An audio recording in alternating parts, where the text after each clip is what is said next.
आज के लेक्चर में प्यारा बेटा हम लोग यहाँ पर जो पढ़ने के लिए बैठे हैं वो एक्चुअली में एक नया टॉपिक है, थोड़ा सा इंटरेस्टिंग टॉपिक है। ध्यान दीजिएगा तब समझ में आएगा। एक चीज तो पक्का है कि मैं दोबारा आपको नहीं बताऊंगा। बीच में अगर मैं स्टॉप लेता हूँ और आपको डाउट अगर समझ लगता है कोई भी तो दोबारा पूछ लीजिएगा। इसीलिए मैं फिर से बोला हूँ कि आज की क्लास में ध्यान देने की जरूरत है। आज की क्लास में हम लोगों को पढ़ना क्या है। हम लोगों का जो टॉपिक है मेरा प्यारा बच्चा वो है integrated rate law. Integrated rate law के नाम से जानते हैं। अच्छा, इंटीग्रेटेड रेट लॉ के नाम से जानते हैं। अच्छा, ये इंटीग्रेटेड रेट लॉ का मतलब क्या है भैया जी? इसका मतलब क्या है? What is mean by integrated rate law? Actually ये कुछ एक्सप्रेशन है। इंटीग्रेटेड वर्ड जब हम सुनते हैं तो हमें थोड़ा थोड़ा फीलिंग आता है इंटीग्रेशन जैसा। बिल्कुल यहाँ पर इंटीग्रेशन ही हम करते हैं। यहाँ पर एक्सप्रेशन को हम इंटीग्रेट करके उन पर कई सारे ऑपरेटर लगा के कुछ एक्सप्रेशन निकालते हैं। वो एक्सप्रेशन हमें हेल्प करते हैं, वो रेट कांस्टेंट को डिटरमाइन करने में हेल्प करते हैं। हम रेट कांस्टेंट और कंसंट्रेशन के बीच में कुछ रिलेशन क्रिएट कर सकते हैं और उस बेसिस पे हम रिएक्शन का ऑर्डर भी फाइंड कर सकते हैं। अगर हमें रिएक्शन का ऑर्डर निकालना हो, मतलब रिएक्शन के ऑर्डर की बेसिस पे रेट कांस्टेंट और कंसंट्रेशन के बीच में कुछ एक्सप्रेशन होते हैं। तो सबसे पहले हम यहां पर डेरिवेशन करने जाएंगे। डेरिवेशन जब मैं बता रहा हूं केवल और केवल बोर्ड पे ध्यान से देखिएगा। आप लोगों को जो मैंने बुकलेट दी है उसमें सेम टू सेम वैसे ही डेरिवेशन है। दोबारा जब आप नजर ऊपर घुमाओगे तो हो सकता है चीजें स्किप हो जाए और आपको समझ में ना आए, इसलिए ध्यान से यहां पर सुनिएगा। तो चलिए हम सबसे पहले जो डेरिवेशन करने जा रहे हैं वो किस में करने जा रहे हैं? जीरो ऑर्डर के केस में डेरिवेशन करने जा रहे हैं। तो हम दो अलग अलग केस में डेरिवेशन करेंगे। डेरिवेशन करके हम क्या निकालने की कोशिश करेंगे? डेरिवेशन करके हम दो टर्म निकालने की कोशिश करेंगे। एक होता है जो रेट कांस्टेंट, रेट कांस्टेंट को कंसंट्रेशन के साथ एक न्यूमेरिकल फॉर्मूला बनाएंगे। दूसरा एक होता है half life time period. Half life time period बोलते हैं टी हाफ को। अच्छा जी, टी हाफ का मतलब क्या होता है? टी हाफ का मतलब हाफ लाइफ। मतलब एक्चुअली में ये होता है कि जैसे जो रेडियो एक्टिव सब्सटेंस होते हैं, जैसे अगर मैंने यहां पर माना 50 ग्राम कोई चीज रखी तो कुछ टाइम के बाद वो अपने कंसंट्रेशन का क्या हो जाता है? हाफ हो जाता है। जितना टाइम उसको अपने कंसंट्रेशन का हाफ होने में लगता है उसको बोलते हैं हाफ लाइफ टाइम पीरियड। मतलब अगर कोई 100 ग्राम है तो वो डिके होता रहेगा, उसका मास एनर्जी में रेडिएशन की फॉर्म में कन्वर्ट होता रहेगा और वो 100 से फिर कितना बचेगा? 50 ग्राम बचेगा। तो 100 से 50 ग्राम बचने में, अपने कंसंट्रेशन का आधा होने में जितना टाइम लगता है उस टाइम को हम लोग क्या बोलते हैं? हाफ लाइफ टाइम पीरियड के नाम से जानते हैं। बात नंबर एक। अब हम दो टर्म सीखेंगे। क्या दो टर्म है? एक रेट कांस्टेंट का एक्सप्रेशन और एक टर्म हम लोग क्या सीखेंगे मेरा बच्चा? ये जो हाफ लाइफ टाइम पीरियड का एक्सप्रेशन। चलिए शुरुआत करता हूं। हम यहां पर क्यों ना कोई एक इक्वेशन लिख लें। जैसे कि हमने क्या किया कि हमने यहां पर एक इक्वेशन लिख लिया। चलो एक इक्वेशन लिख लेते हैं जी। हमने यहां पर एक इक्वेशन लिया कि रिएक्टेंट जो है वो किस में कन्वर्ट हो रहे हैं? प्रोडक्ट में कन्वर्ट हो रहे हैं। यहां पर मैं कुछ ग्राफिकल अप्रोच भी बताऊंगा। अगर आप यहीं पे कॉम्पिटिटिव लेवल में जाओ तो ग्राफ बहुत ज्यादा आते हैं और आजकल बोर्ड में भी ग्राफ पूछे जाने लगे हैं। तो ग्राफ पे जरूर ध्यान दीजिएगा, कई बार अच्छे बच्चों को भी थोड़ी प्रॉब्लम होती है उसमें। तो अगर मैं एक टर्म ऐसे लिखूं, हम यहाँ पे टर्म लिख क्या सकते हैं? हम यहाँ पे ऐसा लिख सकते हैं कि जो आर होगा वो क्या होगा? के ए की पावर कितना हो जाएगा? 0। हम ऐसे एक्सप्रेशन लिखेंगे। क्यों हम ऐसे एक्सप्रेशन लिखे हैं मेरा प्यारा बच्चा? क्योंकि ये जीरो ऑर्डर का है। हम यहाँ पर कोएफिशिएंट कुछ भी नहीं लिख रहे हैं, क्योंकि कोएफिशिएंट लिखने से कोई फर्क थोड़ी पड़ता है, क्योंकि वो तो लॉ ऑफ मास एक्शन में हम ज्यादा कोएफिशिएंट ध्यान देते हैं, किस पर डिपेंडेंसी होती है। इसीलिए हमने एक जनरल वे में लिखा ए इज कन्वर्टेड इनटू पी, और हमने जीरो ऑर्डर के केस में सीधे लिखा आर इक्वल टू के ए की पावर 0, क्योंकि जब पावर 0 है मतलब ऑर्डर 0 है तो ये जीरो ऑर्डर का केस हो गया। अब यहाँ पर आर है रेट। क्या मैं रेट को इस तरीके से लिख सकता हूं? ऑब्वियस ही चीज है, ऐसा आपको लोगों को मैंने पढ़ा रखा है, माइनस का D divided by D T. Change in concentration, change in concentration जो ए का होता है, ए का जो कंसंट्रेशन चेंज हो रहा है with respect to time equal to, और ए की पावर 0 है तो वो गायब हो जाएगा, तो यहां पर क्या जाएगा? के। ए की पावर 0 है तो यहां पर सीधे 1 आ जाएगा, गायब होकर केवल के बचेगा। तो ये देखिए इतना स्टेप आया। मैं एक एक स्टेप बढ़ता जाऊंगा, ध्यान से हर स्टेप को समझिएगा। अब मैं क्या कर रहा हूं कि मैं माइनस साइन उधर भेज दे रहा हूं, D A divided by D T लिख दे रहा हूं। D A equal to minus sign हमने उस साइड भेज दिया, के और डी टी ये दोनों उस तरफ हमने भेज दिए। इतना एक्सप्रेशन लिखा, कोई बहुत बड़ी चीज नहीं है। जीरो ऑर्डर का टर्म था इसलिए आप ऐसे लिख सकते हो as per rate law. Rate law के अकॉर्डिंग आप ऐसे लिख सकते हो, चाहे तो आप यहां पर लिख लो एज पर रेट लॉ। हम रेट लॉ के अकॉर्डिंग कुछ इस तरीके से लिख सकते हैं, क्योंकि रेट लॉ ये कहता है कि अगर जीरो ऑर्डर होगा तो ए की पावर 0 होगा। ठीक है जी। रेट की जगह minus D A divided by D T लिख सकते हैं, क्योंकि रिएक्टेंट है तो ए के साथ माइनस साइन आएगा, डी टी को उधर भेज दिया, माइनस साइन को उधर भेज दिया। अब हम इंटीग्रेट करते हैं, हम यहाँ पर लिख दे रहे हैं इंटीग्रेटिंग बोथ साइड। चलिए यहाँ पर हम एक टर्म लिख दे रहे हैं, वो टर्म क्या है, हमने लिख दिया integrating on both side. Integrating on both side, दोनों तरफ हम क्या कर दे रहे हैं, इंटीग्रेट कर दे रहे हैं। चलिए जी, integrating on both side, integrating on both side, हम दोनों तरफ क्या कर दे रहे हैं मेरा प्यारा बच्चा, इंटीग्रेट कर दे रहे हैं। ठीक है, अब जब तुम दोनों तरफ इंटीग्रेट करोगे तो उससे होगा क्या, यहां पर एक्सप्रेशन क्या जाएगा, इंटीग्रेशन ऑफ डी ए, और यहां पर इंटीग्रेशन क्या जाएगा, इंटीग्रेशन ऑफ माइनस का के डी टी। सिंपल सी चीज है, क्लास 11 में इतना तो इंटीग्रेशन सीख ही लिया होगा फिजिक्स भर का। तो अब आपको मालूम है डीएक्स का इंटीग्रेशन कितना होता है, एक्स होता है। तो जब डीएक्स का इंटीग्रेशन एक्स होता है तो यहाँ पर ए आ जाएगा, डीए का इंटीग्रेशन है तो यहाँ पर ए आ जाएगा। इंटीग्रेशन दो तरीके के होते हैं, एक डेफिनेट होता है और एक इनडेफिनेट होता है। डेफिनेट में मतलब डेफिनेट का मतलब पता है तुम्हें लिमिट कहां से कहां करना है, और इनडेफिनेट का मतलब जब लिमिट ना हो। तो हम यहाँ पर जनरली क्या कर रहे हैं, इनडेफिनेट इंटीग्रेशन कर रहे हैं। आप जब इनडेफिनेट इंटीग्रल करते हो तो उसके रिजल्ट के साथ साथ एक कांस्टेंट टर्म भी आता है, ये बात आपको पता होनी चाहिए। तो डीए का जो इंटीग्रेशन है वो ए आ जाएगा, यहां पर माइनस के एक कांस्टेंट है बाहर आ जाएगा। आपको मालूम है रूल, जैसे भी कोई कांस्टेंट होता है तो ऑपरेटर के बाहर आ जाता है, और यहां पर जैसे ही ऑपरेटर के बाहर आ जाएगा, जैसे ही ऑपरेटर के बाहर आ जाएगा, और dt का इंटीग्रेशन क्या होता है t, क्योंकि ये इंडेफिनेट इंटीग्रल चल रहा है तो हमेशा एक कांस्टेंट आता है। वो कांस्टेंट हम यहाँ पर चाहे c मान लें चाहे i मान लो, कोई फर्क नहीं पड़ता है। आप यहाँ पर चलिए कांस्टेंट c ही मान लीजिए, ठीक है, हमने वो कांस्टेंट क्या मान लिया, c मान लिया, या कांस्टेंट i मान लो, कोई बहुत बड़ी बात, फर्क नहीं पड़ता है। ये इक्वेशन देखिए मेरे सामने निकली, इक्वेशन नंबर 1 यहां पर। अब इसे कोई इक्वेशन नंबर 1 मत मानो, आप चाहे तो इसे इक्वेशन नंबर 1 कह दो और इसे इक्वेशन नंबर 2 कह दो। ठीक, चलिए यहां तक की चीजें आपको समझ में आ गई। अब जब यहां तक की चीजें आपको समझ में आ गई तो मैं आगे डेरिवेशन पे जाने से पहले पहले इतना स्टेप सभी लोग ध्यान से देख लो। जीरो ऑर्डर था तो r इक्वल टू के ए की पावर 0 आ गया, रेट की जगह minus D divided by dt आ गया, ए की पावर 0 किसी की पावर 0 1 होता है, हटा दिया, दोनों साइड हमने रीअरेंज किया, बोथ साइड इंटीग्रेट किया तो कांस्टेंट आया। इतनी चीज आपके सामने निकल के आई। अभी इसे चाहे तो इक्वेशन ना मानो, आप इसको और सॉल्व करो। किसी भी कांस्टेंट की वैल्यू इंटीग्रेशन में निकलता कैसे है, उसको बोलते हैं initial value method. Initial value method का मतलब क्या है, हम यहाँ पर टाइम t इक्वल टू 0 के अकॉर्डिंग करेंगे।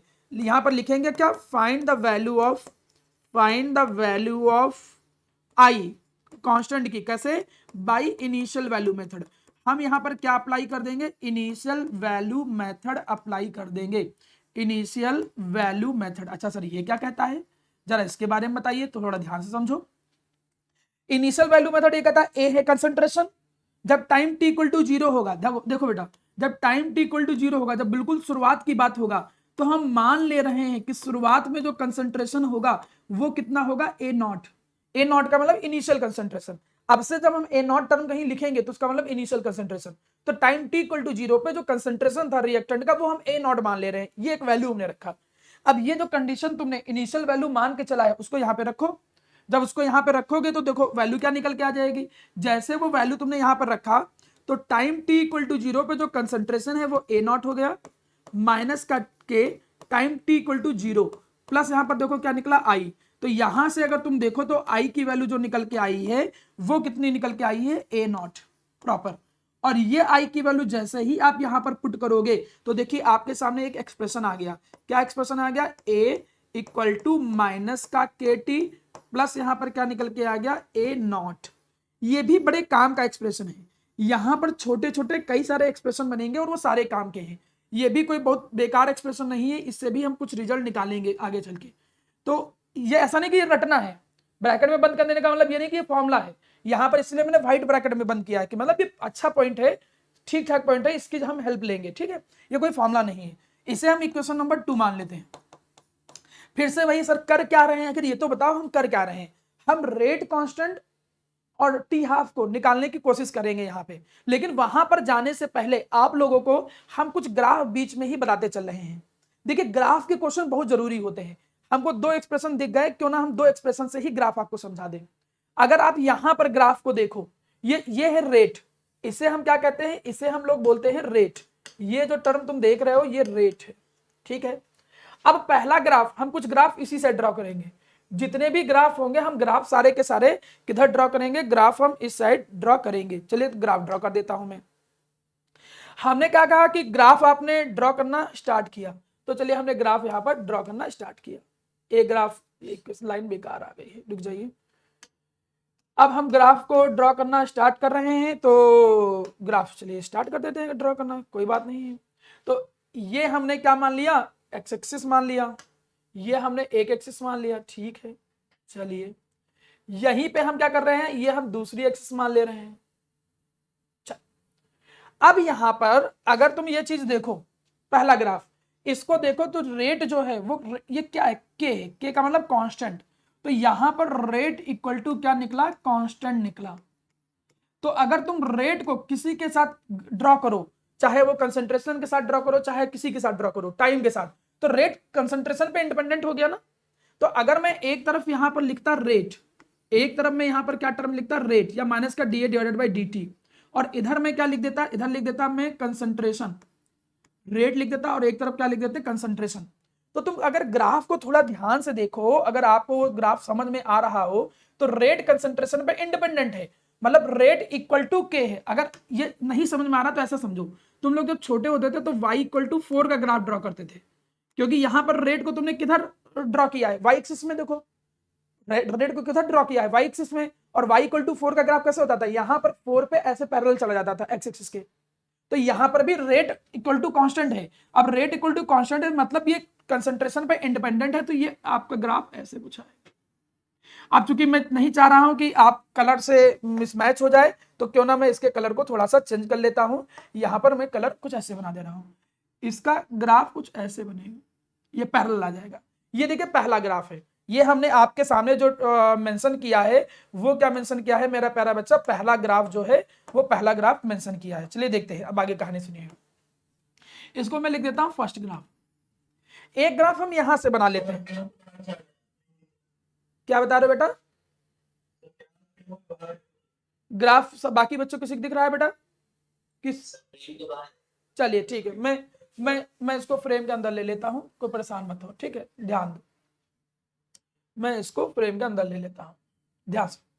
अब मैं ग्राफ जब ड्रॉ कर रहा हूं, तो ग्राफ यहां पे फिर से समझो, रेट इक्वल टू कांस्टेंट आया, तो रेट इक्वल टू कांस्टेंट का जब ग्राफ बनाओगे तो ग्राफ कुछ ऐसे बनेगा। हम इधर बना ले रहे हैं मेरा प्यारा बच्चा, क्या इधर लिख ले रहे हैं हम लोग कंसंट्रेशन, सॉरी रेट, इधर हम क्या लिख दे रहे हैं रेट, और रेट क्या है कांस्टेंट है, और इधर कंसंट्रेशन है।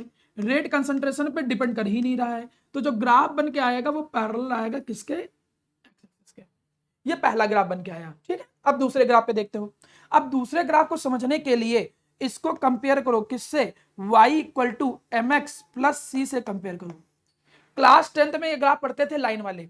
अगर y equal to M x plus सी से ग्राफ कंपेयर करो, तो देखो नेक्स्ट ग्राफ हम बना रहे हैं यहाँ पे। अगर तुम नेक्स्ट ग्राफ यहां पर देखो, एक ग्राफ हम यहां पे ड्रॉ कर दे रहे हैं, चलिए ये y एक्सिस हो गया, तो यहां पर y देखो क्या है, a का मतलब है फाइनल कंसंट्रेशन, तो यहां पर मैं लिख दे रहा हूं फाइनल कंसंट्रेशन। फिर ग्राफ देखो x एक्सिस के लिए अगर तुम कंपेयर करोगे तो देखो वो t के इक्वल आएगा, तो आप ग्राफ ड्रॉ करोगे x a के बीच में और t के बीच में ग्राफ ड्रॉ करोगे, तो आप a और t के बीच में ग्राफ ड्रॉ कर दे रहे हो। जैसे ही तुम इस इक्वेशन को कंपेयर करते हो y equal to M x plus सी से, तो आपको पता चलेगा कि यहां पर जो स्लोप है, आप लोगों को मालूम होगा कि क्लास 10th में आपने पढ़ा है अच्छे से कि m जो होता है वो स्लोप को रिप्रेजेंट करता है। स्लोप क्या है, निगेटिव। जब स्लोप निगेटिव होता है तो लाइन नीचे की तरफ इंक्लाइंड होती है, स्लोप जब पॉजिटिव होता है तो ऊपर की तरफ इंक्लाइंड होता है। तो यहां पर अगर आप कंपेयर करो तो m जो है वो m है माइनस के, तो ग्राफ जो आएगा वो नीचे की तरफ आएगा, ग्राफ जो होगा वो नीचे की तरफ आएगा। अच्छा यहां पे अगर केवल वो y equal to M X होता, अगर ये केवल इक्वल टू y, अगर ये केवल इक्वल टू एम एक्स होता, y equal to M X, तो लाइन कुछ ऐसे जाती है, ध्यान सुनिए। और अगर ये केवल equal to y equal to minus का एम एक्स होता, तो ये लाइन जो होती है कुछ ऐसे आती, ये नीचे की तरफ आती, ऐसे कुछ आती, ये लाइन नीचे की तरफ आती। लेकिन इसमें प्लस करके एक टर्म लिखा हुआ है, मतलब ये इंटरसेप्ट दिखाता है, जो कि y इंटरसेप्ट को दिखाता था। 10th में ये इक्वेशन सभी लोगों ने पढ़ा है, तो ऐसा कोई मैटर नहीं होता है कि बायो वालों को आता होगा, बायो मैथ वालों को आता और बायो को नहीं आता, ऐसा कोई इशू नहीं है। तो यहां पर ये जो वैल्यू है इट रिप्रेजेंट, ये क्या रिप्रेजेंट करता है, ये रिप्रेजेंट करता है y इंटरसेप्ट। ये y इंटरसेप्ट की जो वैल्यू है मेरा प्यारा बच्चा, वो कितनी निकल के आ जाएगी, वो यहां पर वैल्यू निकल के आ जाएगी a0। तो आप इस ग्राफिकल अप्रोच को देख सकते हो। तो देखिए पहला ग्राफ ये बना, दूसरा ग्राफ जो हम बना रहे हैं, तो देखिए दूसरा ग्राफ जो है वो ये बना है। ये दोनों के दोनों ग्राफ जीरो ऑर्डर के हैं। अभी मैं केवल ये दो ग्राफ नहीं, कुछ और भी ग्राफ ड्रॉ करूंगा, आप देखोगे कि और भी ग्राफ ड्रॉ किए जा सकते हैं। अब पता चला, अब कॉम्पिटिटिव लेवल में जब भी आप नीट, मेडिकल या आईआईटी के एग्जाम देते हो तो उनमें ये छोटे मोटे चिंगू मिंगू क्वेश्चन नहीं देंगे। वो उन क्वेश्चनों में क्या कोशिश करते हैं कि ये कई सारे ग्राफ बना देंगे एंड कहेंगे कि मल्टीपल ऑप्शन में कि सेलेक्ट करो कौन सा ग्राफ जीरो ऑर्डर का है। तो ये भी जीरो ऑर्डर का है, ये भी जीरो ऑर्डर का है। तो नॉर्मल बोर्ड के लेवल में क्वेश्चन क्या है कि न्यूमेरिकल फॉर्मूला आपने रट लिया, फॉर्मूले पे वैल्यू रखा, आपके सामने आंसर आ जाएगा। उस तरीके के जो क्वेश्चन है वो न्यूमेरिकल जो बेस क्वेश्चन है वो बोर्ड के लेवल के हैं। लेकिन ग्राफिकल अप्रोच थोड़ा आप लोगों को बाकियों से अलग बनाता है, इसलिए चीजों को ज्यादा अच्छे से ध्यान दीजिएगा। चलिए आगे बढ़ते हैं। अभी हम डेरिवेशन कंप्लीट नहीं किए हैं, हम वापस डेरिवेशन पे आते हैं। यहां तक का एक्सप्रेशन निकल के आ गया था। अब यहां तक का जब एक्सप्रेशन निकला तो इसी को मैं रीअरेंज करता हूं। जैसे आपने इसको रीअरेंज किया तो देखो क्या मिला, के टी इक्वल टू यहां पर क्या निकल के आया, ये निकला मेरा बच्चा ए नॉट माइनस का ए निकला। ये ए नॉट जो होता है वो क्या है, ये है इनिशियल कंसंट्रेशन, और ए जो है वो है फाइनल कंसंट्रेशन। इनिशियल कंसंट्रेशन वैसे भी ज्यादा होगा, रिएक्टेंट का स्टार्टिंग में जो कंसंट्रेशन होता है वो हमेशा ज्यादा होता है, फाइनल कंसंट्रेशन ही कम होता है। तो केटी इक्वल टू इतना निकल के आया। जब आप इसको फाइनली रीअरेंज करोगे तो देखो फॉर्मूला क्या निकला, K equal to A naught minus का ए डिवाइडेड बाई टी।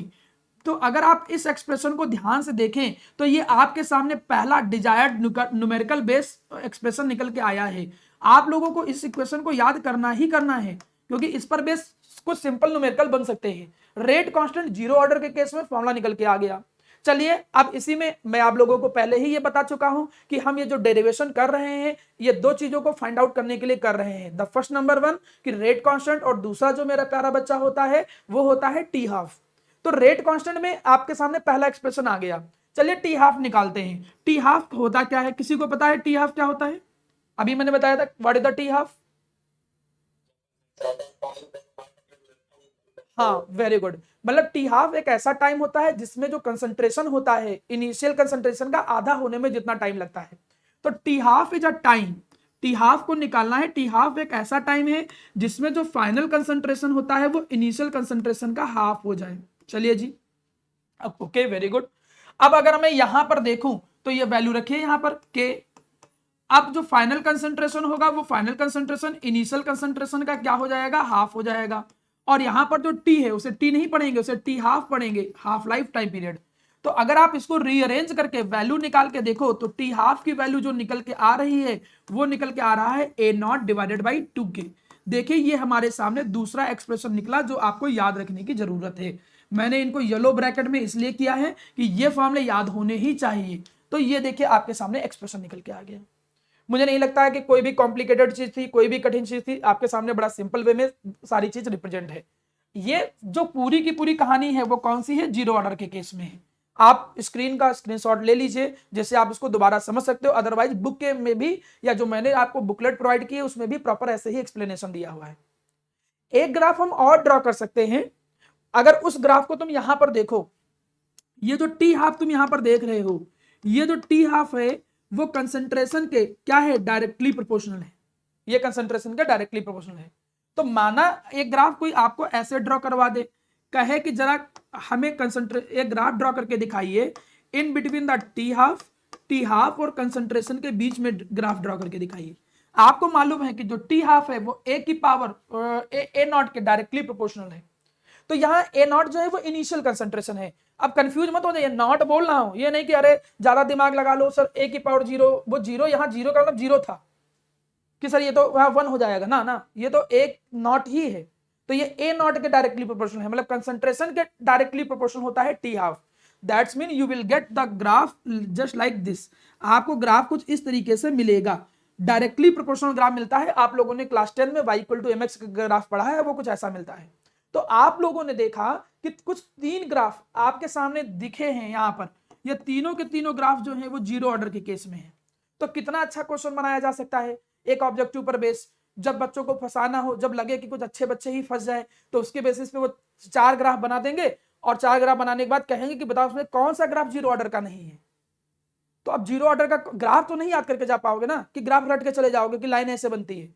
आप उसको एक्सप्रेशन के साथ ही रिलेट करके याद करोगे, तो वहां पर तुमको टेक्निकली थोड़ा सा इश्यू आएगा, थोड़ी सी प्रॉब्लम आएगी। इसलिए आप जितने भी एक्सप्रेशन बना रहे हो उनके साथ ग्राफ बनाने की प्रैक्टिस साथ ही साथ में अलग से आपको करनी पड़ेगी।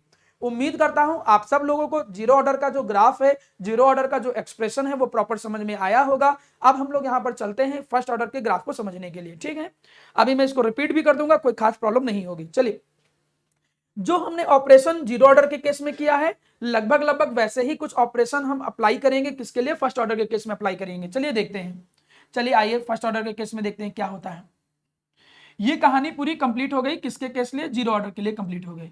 अब हम यहां पर, हाँ बोलो।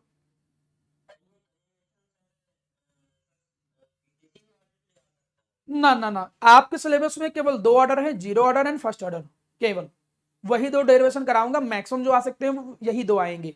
और बड़ा सरप्राइज और अजीब जो तुमको बताऊं कि पिछले 10 सालों का अगर तुम पेपर देखो तो उसमें डेरिवेशन डायरेक्टली नहीं आए हैं, रैंडमली, मतलब डायरेक्टली पूछा जाए डेरिवेशन, लेकिन किस साल पूछ लिया जाए, क्या भरोसा कि जिंदगी में सारे पाप तुम्ही ने किए हो, आप ही के एग्जाम में ही आ जाए। भैया इतने सालों से नहीं आए, 5 साल तक तुम भी स्टाइल में मार रहे हो कि यार अब तो आएगा ही नहीं, लेकिन अब जिंदगी में क्या हो जाए, अब जो कोरोना ही हो गया तो क्या भरोसा, कुछ भी हो सकता है आज के टाइम में। तो हो सकता है ये भी कि भाई जो क्वेश्चन अभी 5 सालों में नहीं आया आप ही के टाइम में आए, तो इसलिए हम उसको निग्लेक्ट नहीं कर सकते हैं। हम उसको वैसे ही तैयार करेंगे जैसे बाकी के इंपॉर्टेंट टॉपिक होते हैं। टॉपिक तो इंपॉर्टेंट है, हाँ पिछले सालों में आया, डेरिवेशन बहुत कम है। चलिए देखते हैं आगे। अब हम यहां पर डेरिवेशन करेंगे किस केस में, प्यारा बेटा, जीरो ऑर्डर के केस में करेंगे। तो चलिए डेरिवेशन समझते हैं, सॉरी फर्स्ट ऑर्डर के केस में। तो फर्स्ट ऑर्डर के, कोई बात नहीं बेटा, मैं इसको सही कर लूंगा, ठीक, ध्यान दो।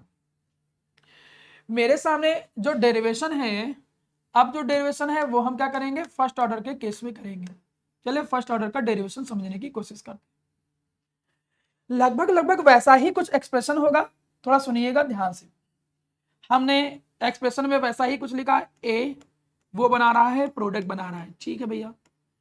अब ये जो कि ये है क्या, ये फर्स्ट ऑर्डर के केस में है, तो यहां पर जो रेट होगा वो एक्सप्रेशन जब लिखोगे वो के ए की पावर क्या लिखोगे, 1 लिखोगे, क्योंकि ये है फर्स्ट ऑर्डर का केस। अच्छा जी, रेट लॉ के अकॉर्डिंग ऐसा ही लिखोगे। अब यहां रेट की जगह क्या लिख दोगे, माइनस का D A divided by D T, ऐसा ही तुमने जीरो ऑर्डर के केस में किया था। इक्वल टू यहां पर क्या आ जाएगा, के और ए आ जाएगा।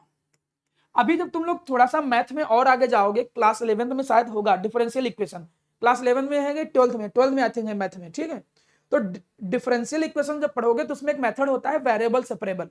वेरिएबल सेपरेबल में हमें वैल्यू निकालने में बड़ा हेल्प मिलता है। सेम टाइप के वेरिएबल एक तरफ कर लो, तो लगभग लगभग मैं उसी से रिलेट कर रहा हूं।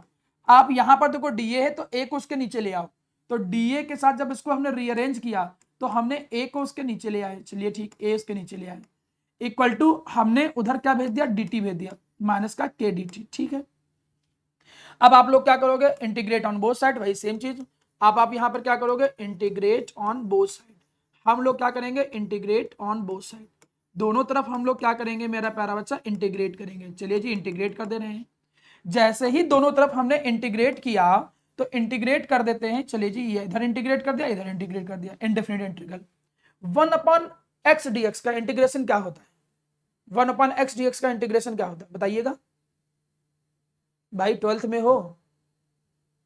1/x dx का इंटीग्रेशन सांप सूंघ गया क्या भाई, आधे लोग बताना भी नहीं चाह रहे होंगे, सोच रहे होंगे कि क्या बताएं, क्या तो गलत हो जाए, बेइज्जती हो जाए, ठीक है।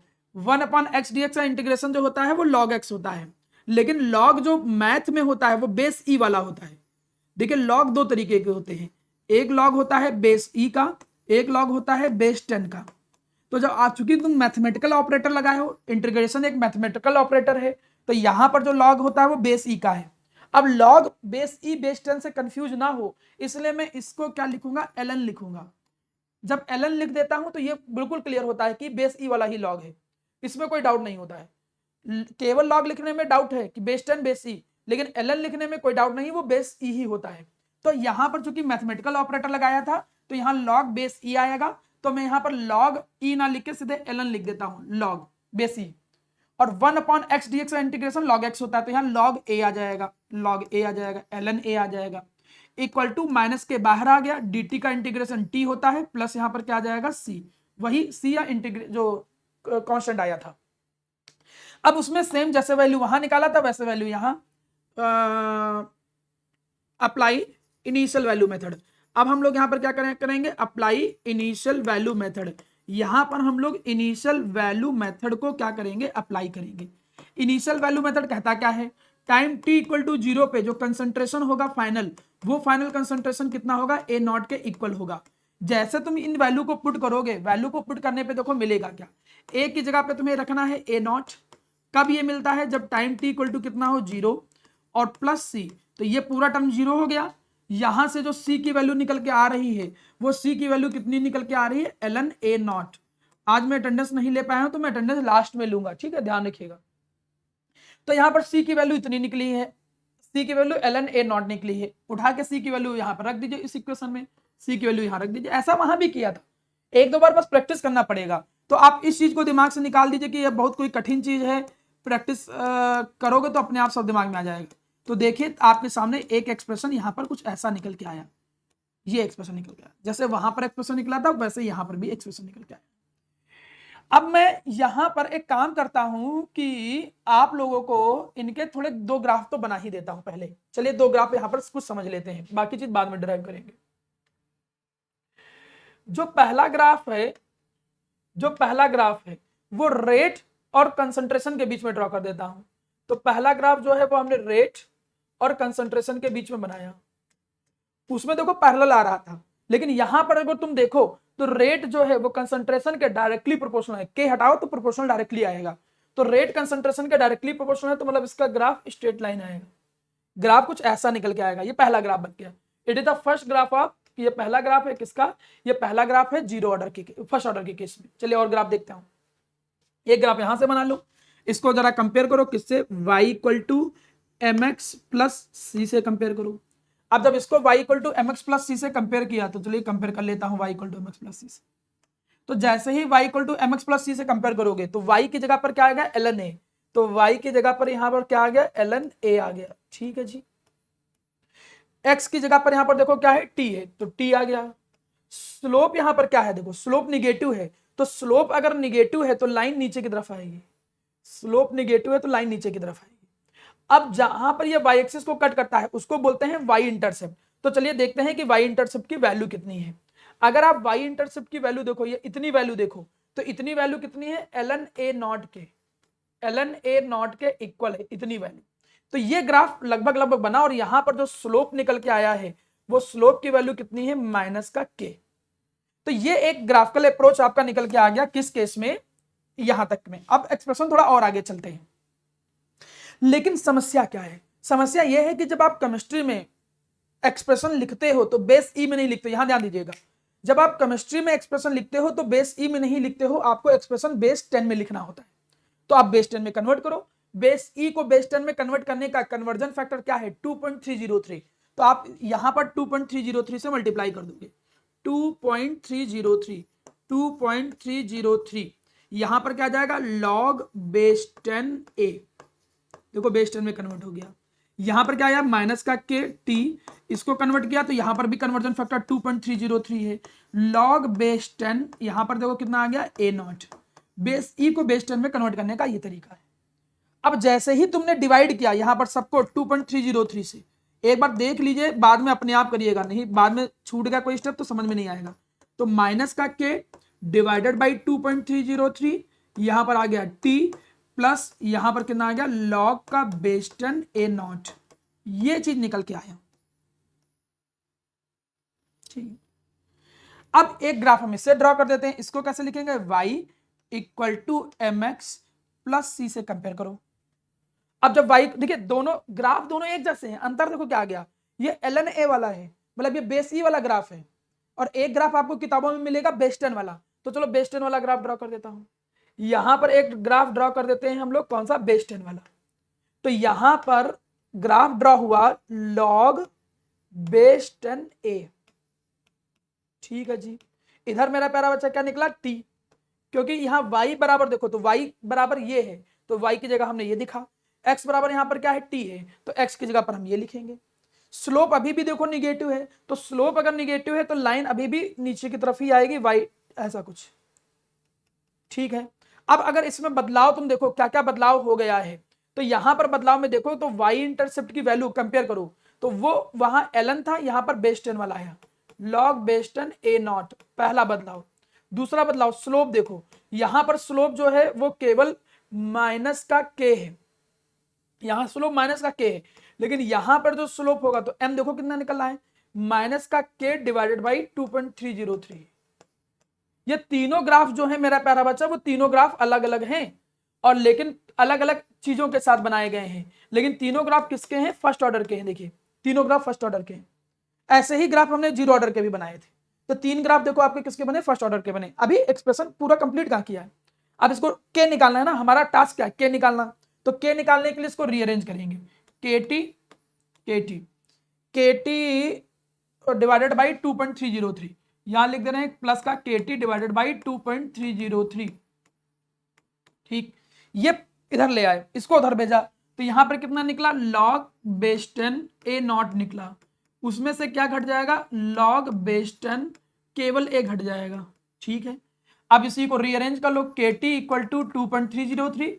लॉग की एक प्रॉपर्टी होती है, आप लोगों को मालूम है, लॉग एक्स माइनस वाई क्या होता है, लॉग एक्स अपॉन वाई के बराबर। तो यहाँ ए नॉट डिवाइडेड बाई ए आ जाएगा। ठीक है, ये प्रॉपर्टी हम चाहे यहाँ ब्रैकेट में लिख भी देते हैं। प्रॉपर्टी क्या है, log X minus log Y, ये किसके इक्वल होता है, ये होता है लॉग एक्स अपॉन वाई के इक्वल होता है। तो ये देखिए लॉग की प्रॉपर्टी है। जैसे आपने ये रखा तो यहां पर के का एक्सप्रेशन निकालो, के का एक्सप्रेशन कितना निकला, 2.303 डिवाइडेड बाई टी, यहां पर निकला log base 10 initial concentration upon क्या निकला, फाइनल कंसंट्रेशन। ये देखिए आपके सामने रेट कांस्टेंट का एक्सप्रेशन निकल के आ गया, जो याद करना है। और मैं आपको बता दूं, जो न्यूमेरिकल आते हैं वो जीरो ऑर्डर के कंपैरिजन में फर्स्ट ऑर्डर के सबसे ज्यादा आते हैं। तो ये तो याद करना ही करना है, और इसमें कंफ्यूज बिल्कुल मत होइएगा, इसमें चीजें भी याद रखो कि कौन सी चीज क्या है। आपको पता होना चाहिए कि ये जो है, ये है इनिशियल कंसंट्रेशन, और इनिशियल कंसंट्रेशन किसका, ए है, तो रिएक्टेंट का। ये क्या है, final concentration, final concentration reactant का। यहां सब कुछ रिएक्टेंट के साथ ही डिसाइड होता है। तो ये इतनी चीजें समझ में आ गई। अब आगे बढ़ते हैं। जब इतनी चीजें समझ में आ गई, के तक का एक्सप्रेशन आया, अब टी हाफ पे आते हैं। टी हाफ कैसे निकालेंगे, आप लोगों को मालूम है, टी हाफ का मतलब होता है जब फाइनल कंसंट्रेशन जो हो वो इनिशियल कंसंट्रेशन का कितना हो, आधा बचे। वैल्यू रख दो यहाँ पे, तो के इक्वल टू क्या निकलेगा, 2.303 डिवाइडेड बाई यहाँ पर लिख दो टी हाफ, क्योंकि टी हाफ निकालने जा रहे हो। और टी हाफ जब निकालने जा रहे हो तो जो इनिशियल कंसंट्रेशन फाइनल कंसंट्रेशन है वो इनिशियल कंसंट्रेशन का हाफ बचेगा, ये कट जाएगा। इसको भी रीअरेंज करोगे, देखो क्या निकलेगा, 2.303 divided by T half equal to यहाँ पर क्या निकलेगा, ए नॉट कट गया, यहाँ पर 2 आएगा। और आपको बता दूं मैं, log 2 की वैल्यू जो होती है वो होती है 0.3010 डिवाइडेड बाई यहाँ पर क्या निकला, टी हाफ। इसको रीअरेंज करो, देखो टी हाफ बराबर कितना निकला, ये निकला 0.693 डिवाइडेड बाई के। आप इसको जब मल्टीप्लाई करोगे तो इतनी वैल्यू आएगी। ये फॉर्मूला भी आप लोगों को बहुत अच्छे से रखना है, एक ये फॉर्मूला, एक ये फॉर्मूला। एक ग्राफ और बता देता हूं बस इसी में, यहां पर अभी तुम जब देखोगे, मैं इन जनरल बता देता हूं, ये पॉइंट लिख लो सभी लोग। इन जनरल जो टी हाफ होता है वो ए की पावर 1 माइनस एन इसके प्रोपोर्शनल होता है। नोट डाउन कर लो ये पॉइंट नोट डाउन किया जा सकता है। देखो जब उसमें आए थे तो जीरो ऑर्डर में तो डायरेक्टली प्रोपोर्शनल आ गया था, ये किसी भी ऑर्डर में अप्लाई होता है, मैं हर ऑर्डर के लिए बता रहा हूं। अब तो तुम यहां एक मिनट ध्यान दो, यहां जब फर्स्ट ऑर्डर में आओगे तो 1 माइनस 1 0, 1 माइनस 1 0 का मतलब ए की पावर कितनी आ गई, 0। ए की पावर 0 आ गया, इसका मतलब कंसंट्रेशन पे इंडिपेंडेंट, मतलब भाई ए की पावर 0 मतलब कंसंट्रेशन पे इंडिपेंडेंट टी हाफ। तो इसलिए अगर ग्राफ तुम टी हाफ और कंसंट्रेशन के बीच में ड्रॉ करो, अगर यहां पर एक ग्राफ तुम ड्रॉ करो किसके बीच में, कंसंट्रेशन, सॉरी टी हाफ और कंसंट्रेशन के बीच में, टी हाफ और कंसंट्रेशन के बीच में ड्रॉ करो, तो भैया टी हाफ कंसंट्रेशन पे इंडिपेंडेंट है, पैरेलल आ जाएगा ग्राफ। 4 ग्राफ आ गए आपके सामने, किसके, फर्स्ट ऑर्डर के ग्राफ आ गए। ग्राफ में बच्चों को बड़ी हायतौबा होती है, इसलिए ग्राफ की जो अप्रोच है उसको बहुत अच्छे से समझ लीजिएगा। आप देखिए हर एक ग्राफ को मैंने कंपेयर कर करके ही समझाया है। ये ग्राफ यहां पर जब रखोगे तो T half proportional to A 1 minus 1 मतलब 0, मतलब ये क्या आया, कांस्टेंट, ए की पावर 0 1 मतलब कांस्टेंट के बराबर आ गया, इसलिए देखो पैरेलल आया। तो ये चारों ग्राफ हैं फर्स्ट ऑर्डर के, 3 ग्राफ हमने बताए जीरो ऑर्डर के, 2 इक्वेशन वहां रटनी है, 2 इक्वेशन यहां रटने हैं, 2 फॉर्मूले कौन कौन से, के और टी हाफ के। वहां के बराबर कितना निकला था, a naught minus a divided by t, और टी हाफ कितना निकला था, ए नॉट डिवाइडेड बाई 2 के। यहां पर क्या फॉर्मूला है, k equal to 2.303 divided by T log initial concentration upon final concentration, और टी हाफ बराबर कितना है 0.693 डिवाइडेड बाई टी। तो ये दो चार फॉर्मूले तो रटने ही रटने हैं, प्लस ग्राफ एक बार लिख के प्रैक्टिस कर लीजिए, डेरिवेशन आपको करना ही करना है। इतनी चीज को लेके अगर किसी को पहले डाउट हो पहले हमें बताइए, देन हम आगे बढ़े, ठीक है। पहले इतना चीज नोट डाउन कर लीजिए, जो भी डाउट है 2 मिनट शांत हो जाइए, उसके बाद तब हम आगे बढ़ते हैं, ठीक है। अटेंडेंस में भी ले लेता हूँ, फिर आज जो ऑप्शन बच्चे हैं उससे मैं बात भी कर लेता हूँ। चलिए तब तक मैं अटेंडेंस ले रहा हूँ।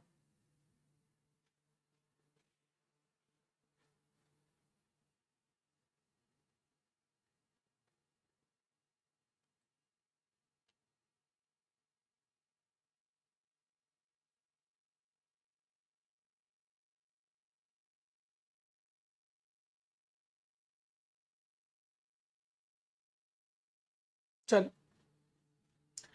अब यहां तक की चीजें तो समझ में आ गया। अच्छा जी सर, अब यहां तक की चीजें समझा दिया तो हमने क्या क्या पढ़ लिया है। देखो ऊपर अभी तुमने पढ़ा था यहाँ पर ये जीरो ऑर्डर की कहानी, ये जो आपने पढ़ा है ये इंटीग्रेटेड रेट लॉ में पढ़ा है जीरो ऑर्डर का एक्सप्रेशन। जिसको कोई भी डाउट हो तो एक बार देख लो, ये पूरी पूरी की पूरी कहानी है जीरो ऑर्डर के केस में। ये देखिए जीरो ऑर्डर, जीरो ऑर्डर में देखिए दो एक्सप्रेशन निकले, एक तो निकला ये k equal to A naught minus a sorry एक तो जीरो ऑर्डर के केस में क्या निकला, a naught divided by a naught minus a divided by t, एक ये फॉर्मूला, और T half equal to A naught divided by 2k। तीन ग्राफ इसके बने। इसके बाद मेरा पैरा बच्चा हम आ गए फर्स्ट ऑर्डर में। फर्स्ट ऑर्डर में देखिए ये चार ग्राफ बन के आए हैं आपके सामने, और चार ग्राफ में जो इक्वेशन बन के आई है वो आपके सामने है सारे के सारे, ठीक। उम्मीद करता हूँ आपको समझ में आ गया। चलिए जी, लगभग लगभग ये फर्स्ट ऑर्डर की कहानी हो गई। अब मैं आगे बढ़ता हूँ, थोड़ा सा और आगे बढ़ता हूँ, देखता हूँ क्या है।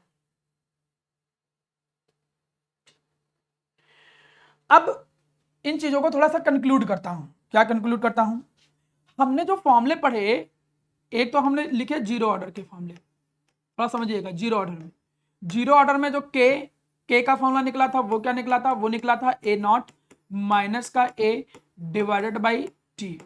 उसमें जो टी हाफ का फॉर्मूला निकला था वो निकला था आपका ए नॉट डिवाइडेड बाई 2k, ठीक है। यहीं पे अगर मैं बात करूं फर्स्ट ऑर्डर के केस में, अगर मैं फर्स्ट ऑर्डर के केस में बात करूं तो फर्स्ट ऑर्डर के केस में देखो k इक्वल टू क्या निकला था 2.303 divided by T log initial concentration upon क्या निकला था फाइनल कंसंट्रेशन। यहीं पे जो टी हाफ निकला था वो टी हाफ कितना निकला था 0.693 डिवाइडेड बाई k। अब मुद्दा ये उठता है इसके फॉर्मूले कैसे अप्लाई करेंगे, लेकिन इसके फॉर्मूले पे जाने से पहले मैं ये चाहूंगा कि तुम्हें इनके न्यूमेरिकल कैसे बनते हैं वो थोड़ा सा समझा दूं। एक तो कुछ न्यूमेरिकल इस पे आते हैं फॉर्मूले पर बेस, लेकिन एक न्यूमेरिकल मैं आपके सामने थोड़ा सा प्रेजेंट करना चाहता हूं। एक थोड़ा डिफरेंट टाइप का न्यूमेरिकल आता है, इस न्यूमेरिकल को थोड़ा ध्यान से देखिएगा। चलिए मैं यहीं पे ही न्यूमेरिकल करा देता हूं, यहीं पे ही थोड़ा थोड़ा आइडिया दे देता हूं, यहीं पे भी आइडिया लग ही जाएगा, ठीक है। चलिए कहीं और जगह जाने की जरूरत ही नहीं। कुछ न्यूमेरिकल तो डायरेक्ट फॉर्मूला बेस आते हैं, जैसे ये क्वेश्चन देखो। अब इस क्वेश्चन में माना क्या दिया है, रेट कांस्टेंट दिया है के, अब पूछा गया है टी हाफ पूछा गया है, और दिया गया है फर्स्ट ऑर्डर दिया गया है। और वैसे भी जब फर्स्ट ऑर्डर ना दिया हो तो कुछ बेसिक अप्रोच समझ लो, जैसे जो रेडियो एक्टिव रिएक्शन होती है वो फर्स्ट ऑर्डर होती है। जब तुम क्वेश्चन करोगे ना तो आइडिया भी लगने लगेगा कि कौन कौन सी रिएक्शन फर्स्ट ऑर्डर होती है। डिकम्पोजिशन की रिएक्शन अधिकतर फर्स्ट ऑर्डर होती है, तो वहां से आइडिया लग जाएगा। अब यहां पर तुमने देखा टी हाफ पूछा है, टी हाफ पूछा है सॉरी, तो टी हाफ निकालना है, तो T half equal to 0.693 divided by K. सीधे यहां पर आपने वैल्यू रख दिया 0.693 डिवाइडेड बाई के की वैल्यू दे रखी थी, के यहां पर देखो ये वैल्यू दे रखी है, उठा के रख दो 5.5 इंटू 10 टू द पावर कितना दे रखा है -14, ये वैल्यू दे रखी है। आराम से हो गया क्वेश्चन। लेकिन कुछ क्वेश्चन जो होते हैं वो थोड़े अलग टाइप के इसी में फॉर्मूले में आए, जैसे एक क्वेश्चन नीचे देखो। अब चलिए हम इस नीचे क्वेश्चन को थोड़ा सा समझाते हैं, थोड़ा ध्यान दीजिएगा। चलिए देखते हैं, इस वाले क्वेश्चन को करके देखता हूं। देखिए चलिए इस क्वेश्चन में हम लोग एक काम करते हैं, रुकिएगा, मैं इसमें एक क्वेश्चन और आता है उस क्वेश्चन को बताना चाह रहा था। चलिए वो क्वेश्चन थोड़ा ध्यान दीजिए। ये भी क्वेश्चन सिंपल है, ये भी मैं करा दूंगा। ये क्वेश्चन देखो, ये क्वेश्चन थोड़ा अलग टाइप का है, इसकी थ्योरी मुझे बतानी है। ये थोड़ा सा आप इसको इंपॉर्टेंट इस पर लिख लीजिए इस क्वेश्चन पे, ठीक है। ये थोड़ा अलग टाइप का है। देखिए पहले तो कुछ क्वेश्चन नॉर्मल आते हैं जिसमें रेट कांस्टेंट का फॉर्मूला लगा दिया, क्या लगा दिया 2.303 divided by T log initial concentration upon final concentration. ये कुछ तो डायरेक्ट क्वेश्चन आता है, थोड़ा समझ के चलिएगा।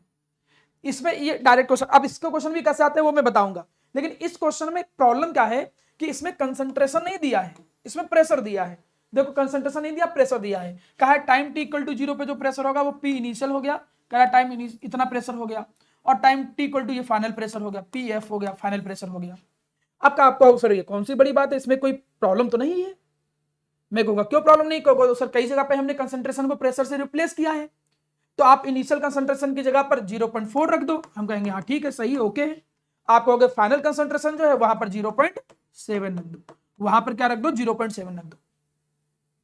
लेकिन ये थोड़ा सा गलत हो जाता है, यहां पर आप फॉर्मूला ऐसा नहीं अप्लाई करोगे। हाँ ये बात मैं बिल्कुल सहमत हूं कि आप कंसंट्रेशन को प्रेशर से रिप्लेस कर सकते हो, लेकिन आप यहां पर फाइनल प्रेशर की जगह 0.7 नहीं रख सकते हो। वो क्यों नहीं रख सकते हो पहले इसको समझो। यहां पर एक स्पेशल फॉर्मूला लगाया जाता है, कैसे, K equal to 2.303 divided by T log P initial PI divided by 2PI minus PT। इस फॉर्मूले को बिल्कुल अच्छे से रट लीजिएगा, मैं इसका डेरिवेशन भी बता दूंगा, उसके लिए परेशान मत हो। लेकिन इस तरीके का जब न्यूमेरिकल आएगा, आप अपनी बुक में 2-3 क्वेश्चन ही ऐसे देखोगे। क्वेश्चन की अप्रोच क्या है, एक कोई कंपाउंड हुआ करेगा, ज्यादातर सब गैस में होंगे, तभी प्रेशर की बात कर रहा है वो, पहली बात। उसमें डिकम्पोजिशन हो रहा होता है, एक गैस का मॉलिक्यूल डिकम्पोज हो रहा होता है, वो डिकम्पोज हो रहा होता है, ये पहचानने का तरीका है। और उसमें पूछता है कि भाई तुम रेट कांस्टेंट निकालो, कैलकुलेट द रेट कांस्टेंट। आप रेट कांस्टेंट जरा निकाल के दिखाइए, तो आप रेट कांस्टेंट यहां से ऐसे निकाल सकते हो, ठीक है। अब रेट कांस्टेंट के लिए सर हम ये फॉर्मूला क्यों नहीं लगा सकते थे, कई सारे बच्चों के मन में आएगा कि जब सर ने कहा कि कंसंट्रेशन को हम प्रेशर से रिप्लेस कर सकते हैं, तो क्यों नहीं यहां पर PI अपॉन PF लिख दें, हम यहां पर PI अपॉन PF लिख दें। कोई बात नहीं, बिल्कुल सही है, हम गलत नहीं कह रहे इसको, P initial upon P final ही होना चाहिए। फिर कहो सर उसकी वैल्यू वो क्यों नहीं रख रहे हो, चलो देखते हैं उसकी वैल्यू क्यों नहीं रख रहे हैं। हमें जरा एक बात बताओ, आप जो फॉर्मूला अभी तक पढ़ते थे लॉग के वाले फॉर्मूले में, initial concentration upon final concentration, तनिक जरा हमको बताओ ये क्या होता था, ये क्या होता था, ये क्या होता था, ए नॉट क्या होता था रोहित? Sir initial concentration. फिर वही चीज, किसका इनिशियल कंसंट्रेशन? रिएक्टेंट का। और ये ए क्या होता था, किसका रिएक्टेंट का। ये बात जो लास्ट में वर्ड बोला ना, वो बड़ा मुद्दे की बात है, रिएक्टेंट का। अच्छा ये क्यों, तुम ऐसे समझो, हम यहां पर कंटेनर बना दिए, ऐसे समझो हमने यहां पर कंटेनर बना दिया, ठीक है, तुमने कंटेनर बना दिया, चलिए जी। जब कंटेनर तुमने बनाया, चलिए हम 2 कंटेनर बना देते हैं जिससे समझ में थोड़ा ज्यादा अच्छे से, ठीक है। तो जब टाइम t इक्वल टू 0 था, मेरा पैरा समझिएगा, जब टाइम t इक्वल टू 0 था, तो इस कंटेनर के अंदर केवल रिएक्टेंट होगा, केवल SO2Cl2 होगा, ये रिएक्टेंट है, तो इसके अंदर कौन प्रेजेंट है, केवल SO2Cl2 प्रेजेंट है। तो उस समय प्रेशर कौन लगा रहा है, यहां पर ध्यान दीजिए सभी लोग, उसमें प्रेशर कौन लगा रहा है, SO2Cl2 लगा रहा है। तो जो शुरू का प्रेशर दिया है, इनिशियल प्रेशर, जो ये दे रहा है कंटेनर में कितना प्रेशर लग रहा है, ध्यान दीजिएगा, ये दे रहा है कंटेनर में कितना प्रेशर लग रहा है। तो टाइम t इक्वल टू 0 पे केवल यहां पर ओनली SO2Cl2 ही था। जब केवल SO2Cl2 था, तो जो प्रेशर टाइम इक्वल टू 0 पे लग रहा होगा, वो एक तरीके से इनिशियल प्रेशर माना जा सकता है, किसका, रिएक्टेंट का, SO2Cl2 का माना जा सकता है। लेकिन प्रॉब्लम क्या हुआ कि जब टाइम t इक्वल टू 100 आया, तो ये चीज SO2Cl2 टूटा, इनमें टूटा। अब जब ये टूटा तो इसके अंदर तीनों प्रेजेंट है, SO2Cl2 भी प्रेजेंट है, SO2 भी प्रेजेंट है, और Cl2 भी प्रेजेंट है, तीनों चीजें यहां पर प्रेजेंट है। तो अब जो प्रेशर की वैल्यू दी गई है, t इक्वल टू 100 पे जो प्रेशर की वैल्यू दे रखी है, वो तीनों की दे रखी है 0.780 है। लेकिन हमें रखनी किसकी है फाइनल वाली, केवल इसकी, क्योंकि फॉर्मूले में क्या होता था, रिएक्टेंट का ही फाइनल प्रेशर रखा जाता था। तो उम्मीद करता हूं मेरी बात समझ में आ रही होगी मैं कहना क्या चाह रहा हूं। यहां पे जो फाइनल प्रेशर है वो तीनों का है, तो तुम ये उठा के नहीं रख सकते, ये वैल्यू नहीं रख सकते। क्यों नहीं रख सकते, क्योंकि तीनों का फाइनल प्रेशर है, और हमें प्रेशर कौन सा रखना है, केवल रिएक्टेंट का, मतलब केवल SO2Cl2 का फाइनल प्रेशर रखना है। और शुरू वाले में क्या था, शुरू में केवल यही था। जब केवल यही था, तो कंटेनर का जो टोटल प्रेशर था वो रिएक्टेंट का इनिशियल प्रेशर ही था। तो PI तो सही है, ओके है, PI तो सही है, हम 0.4 रख देंगे, लेकिन PF की जगह पर हम 0.7 नहीं रख सकते, पहली बात। तो यहां पर ध्यान से सुनिएगा, एक नया फॉर्मूला बनाया गया, वो ये फॉर्मूला है, कैसे आया मैं डिस्कस करूंगा। अब इस मामले में क्या कहा गया कि जो पीआई है वो यहां पर रख दो 0.4, ये पीआई यहां पर रख दो 0.4, और पीटी जो टोटल प्रेशर है, टोटल प्रेशर का मतलब 0.7 है, वो यहां पर रख दो टेबल के अकॉर्डिंग। तो आपके सामने अगर माना 1 नंबर 2 नंबर का क्वेश्चन आया और आपके पास टाइम कम हो तो डायरेक्ट फॉर्मुला यूज करो। तो पहले तो तुम ये फॉर्मुला लिख लो और ये लिख लो अच्छे से कि इस तरीके के क्वेश्चन में यही फॉर्मुला यूज करते हैं, और कोई तरीका ही नहीं। देखो बाकी के सब अलग अलग तरीके सीखोगे, लेकिन किस टाइप के क्वेश्चन में, जब कोई एक गैस डिकम्पोज हो रही होगी, फर्स्ट ऑर्डर की गैस डिकम्पोज होगी और रेट कांस्टेंट पूछेगा और टेबल की फॉर्म में दिया होगा इनिशियल प्रेशर फाइनल प्रेशर ऐसे करके, उस केस में हम वो फॉर्मुला लगाएंगे, अप्लाई करेंगे। अब ये फॉर्मुला कैसे बना, किताबों में कैसे रिप्रेजेंट किया जाता है, वो पूरी कहानी अब समझाने जा रहा हूं, ठीक है। हम उस पर वापस आ रहे हैं, चलिए मैं वापस चलता हूं। पहले फॉर्मुला एक बार नोट डाउन कर लीजिए आपने। मैं क्या करता हूं, मैं जहां पे था उसी जगह पे वापस चलता हूं। कहां पे था, हाँ चलिए अब यहां पर आता हूं। अब हम देखते हैं वो फॉर्मूला कैसे बना, इस चीज को थोड़ा सा समझिए जी। चलिए समझाता हूं। हमने कहा कि माना कोई एक गैस है, ए गैस जो है वो टूट रही है, किसमें टूट रही है, बी में और सी में टूट रही है। कुछ ऐसा ही वहां पर भी था, ठीक है, कुछ ऐसा भी वहां पर भी था। ये कोई कंटेनर था, उस कंटेनर के अंदर शुरुआत में टाइम टी इक्वल टू 0 पे, टाइम टी इक्वल टू 0 पे क्या डाल दिया गया, ए को डाल दिया गया, ए को उसके अंदर डाल दिया गया, ठीक है। तो यहां पर लिख दे रहे हैं time T equal to 0, time T equal to 0 पे कंटेनर का जो प्रेशर है वो पी आई है और वो ए के प्रेशर के इक्वल ही है। बी और सी वो प्रेशर नहीं लगा रहे हैं, जैसे इक्विलिब्रियम में फ्रेमिंग नहीं करते थे वैसे ही फ्रेमिंग यहां पर भी है। तो जब इनके सॉल्यूशन देखोगे उस क्वेश्चन के, तो ऐसे ही फ्रेम करके सॉल्यूशन भी दिए हैं। लेकिन आपके पास दो ऑप्शन है, चाहे फ्रेम करके फॉर्मुला बना के तब वैल्यू रखो, या डायरेक्ट फॉर्मुला रख के काम चला सकते हो आप। लेकिन देख भी लो कैसे आया है। अब टाइम टी इक्वल टू जब फाइनल हुआ होगा, टाइम टी इक्वल टू जो भी होगा, time T equal to final, मतलब फाइनल टाइम पे हम लिख ले रहे हैं, तब हमने कहा कि माना ये कुछ डिकम्पोज होगा, हमने कहा ये इतना एक्स कम हुआ, अगर ये एक्स कम होगा तो ये एक्स बनेगा, ये एक्स बनेगा, कोएफिशिएंट के अकॉर्डिंग चल रहा था, इतना तो आपको पता ही होगा। अब हमने क्या किया कि कंटेनर का, ये कंटेनर के अंदर तीनों है, ये पूरा कंटेनर है।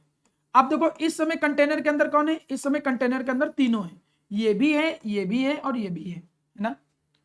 हमें जो फॉर्मूला रीअरेंज करके लाना चाहिए था 2.303 divided by T log initial pressure upon final pressure, यही फॉर्मूला बता रहे थे, देखो ठीक है। अब यहां पर हम क्या कर सकते हैं, 2.303 divided by T log initial pressure तो वही रखोगे पी आई, क्योंकि रिएक्टेंट का इनिशियल प्रेशर वही है, हम इस प्रेशर की बात ही नहीं करेंगे, ये है देखो पी आई, तो यहां पे पी आई ही रखोगे। लेकिन फाइनल प्रेशर क्या रखोगे, फाइनल प्रेशर ये है रिएक्टेंट का, रिएक्टेंट के नीचे केवल ये लिखा है, तो नीचे क्या लिखना चाहिए, पी आई माइनस एक्स लिखना चाहिए। लेकिन जो टेबल में दिया होता है वो टोटल प्रेशर दिया होता है फाइनल वाला, तो इन ये टोटल का सम जो है पीटी के बराबर, मतलब यहां पर पीटी किसके बराबर है, P I minus x plus x plus x, ये कट गया, तो यहां पर पीटी बराबर देखो कितना निकला, पी आई प्लस एक्स निकला।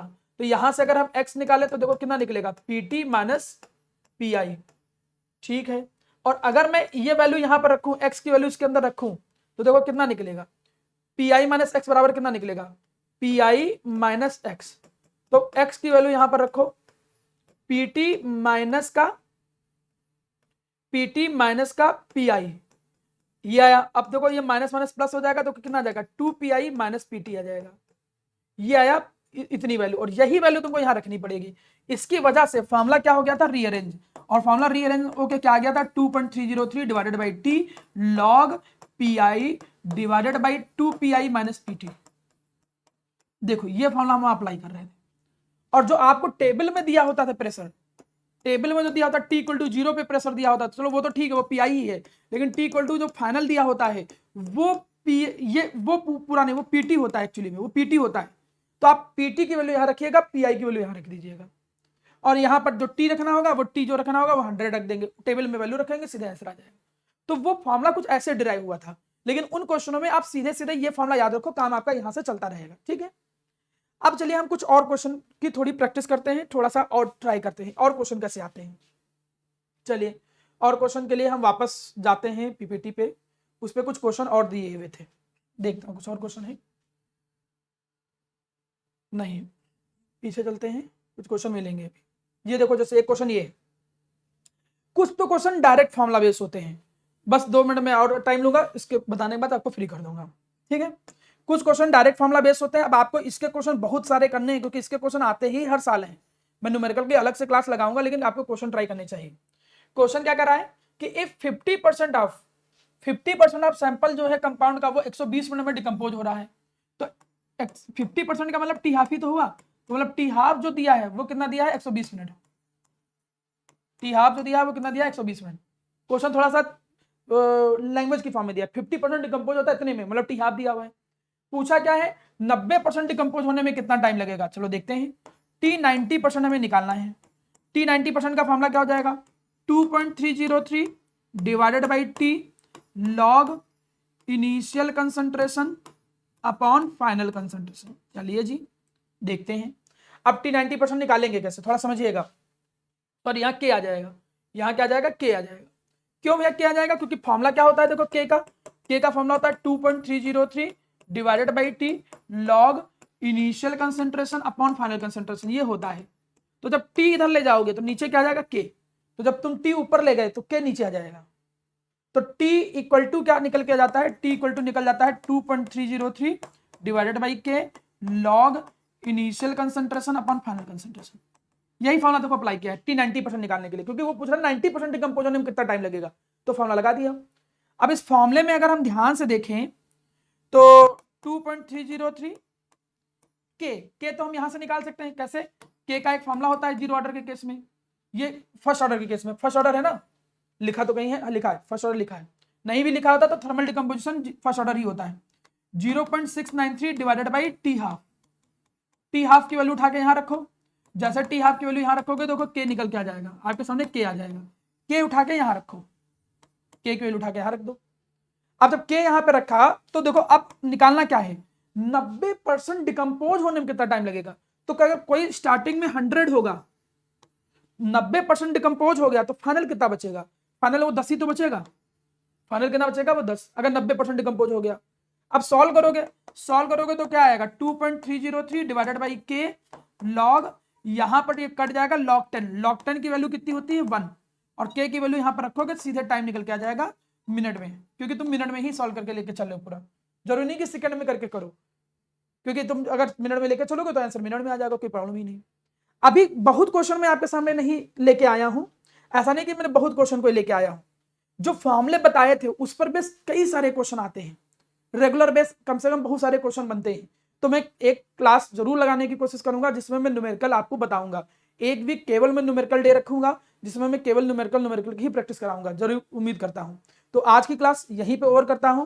केमिकल काइनेटिक्स में जो आप लोगों को पढ़ाना था मुझे, वो वाला कंटेंट कंप्लीट होता है।